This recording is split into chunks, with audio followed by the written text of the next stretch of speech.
सो hey guys, Radhe Radhe. तो आज हो गई है 19 फ़ेब, मतलब कल 20 और परसों एग्ज़ाम।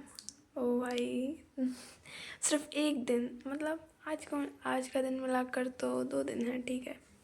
तो जैसे कि मेरी प्लानिंग थी कि मैंने 18 को क्या कहते हैं कि मॉडर्न फिज़िक्स मेरे को करनी थी, तो मैंने हाँ कर ली है। तो और मेरे को आज क्या करना था, आज मेरे को करना था बाकी के 4 चैप्टर्स। तो अभी फ़िलहाल कितनी टाइम अभी हो गया है कितना, तो अभी टाइम हो रहा है 10:44। सो ज़्यादा टाइम तो है नहीं है, वैसे भी 1-2 दिन पहले क्या ही टाइम होगा। तो आज मैं दूसरी बार शूट कर रही हूँ क्या ही बोलें, माइंड ब्लैंक हो रहा है यार, क्या ही होता। तो आज मेरे को जो करना था, तो मैंने कहा कि क्यों ना सबसे पहले जो पढ़ लिया है उसी को रिवाइज़ किया जाए। हाँ, इसके पीछे का रीज़न ये है कि मतलब अगर मैं आगे का पढ़ूँगी, जैसे जैसे मैं पढ़ रही हूँ, अरे पढ़ूँगी क्या, पढ़ ही रही हूँ, तो मैं भूलती जा रही हूँ। मुझे कुछ भी फॉर्मूलेज याद नहीं आ रहे हैं, मुझे ऐसा लग रहा है कि हाँ मैंने कुछ नहीं पढ़ा। बट क्या कहते हैं, अगर कुछ नहीं पढ़े तो क्या ही लिखोगे एग्ज़ाम्स में तो मैंने इतने 10 चैप्टर्स मेरे कंप्लीट हो गए हैं, तो मुझे कुछ याद क्यों नहीं आ रहा है, क्या दिमाग में गड़बड़ी हो गई तो आज मैंने सोचा है कि सबसे पहले 4 चैप्टर्स तो बाद में करेंगे, जितना पढ़ लिया है क्यों ना उसी को रिवाइज़ किया जाए। तो आज मैंने टू डू लिस्ट बना ली थी, तो आज मेरे को सबसे पहले क्या करना है, मॉडर्न फिज़िक्स करनी है, या मॉडर्न फिज़िक्स को रिवाइज़ करना है। उसके PYQs करूँगी, मतलब कोशिश करूँगी कि 50 PYQs तो हो जाएं। और फिर है, हाँ ये मॉडर्न फिज़िक्स मैंने इसलिए पहले कर ली थी कल, क्योंकि कल टाइम कम था और मॉडर्न फिज़िक्स से स्कोरिंग एंड ईजी भी है, क्योंकि वो पहले से जो क्लास 11th में पढ़ी हुई केमिस्ट्री है उसी से रिलेटेड है। बेसिक आइडियाज़ तो अपने को हैं ही, तो इसलिए मैंने मॉडर्न फिज़िक्स पहले कर लिया, क्योंकि स्कोर तो करना ही है और फिर बाद में चैप्टर 1 से चैप्टर 6 तक सबसे पहले रिवाइज़ करेंगे और फार्मूलेज याद करेंगे। फार्मूलेज इसलिए क्योंकि मैंने प्रायोरिटी पे रख रखे हैं, क्योंकि मैं भूल जाती हूँ फार्मूलेज।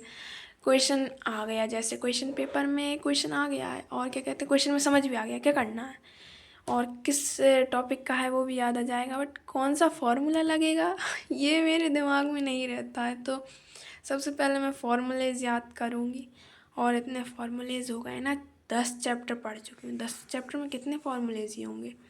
तो क्या कहते हैं फिर बाद में डेरिवेशन, हाँ डेरिवेशन तो मस्ट है क्योंकि बहुत इंपॉर्टेंट है, और इतने डेरिवेशन है मुझे क्या ही याद रहेगा।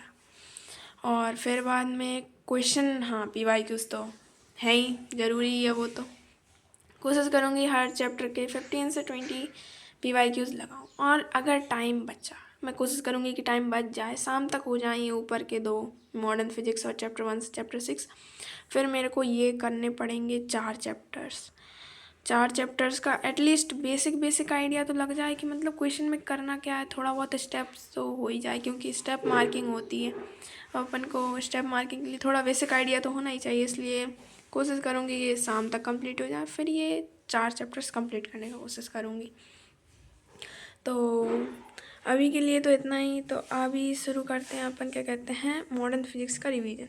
और मैंने मॉडर्न फिज़िक्स के ये नोट्स मेरे ऐसे ही हैं मैंने क्या कहते हैं लेक्चर को देखकर फिर उधर से लिखे, पॉज कर के वीडियो रोक कर लिखा है मैंने।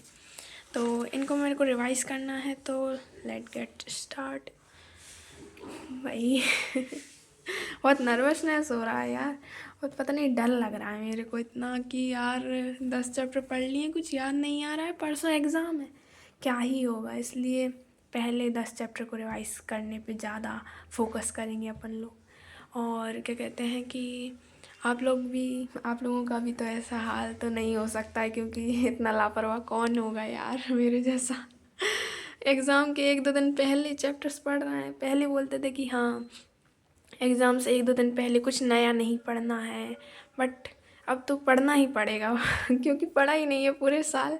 लापरवाही का नतीजा देख रहे हो कितना बुरा होता है।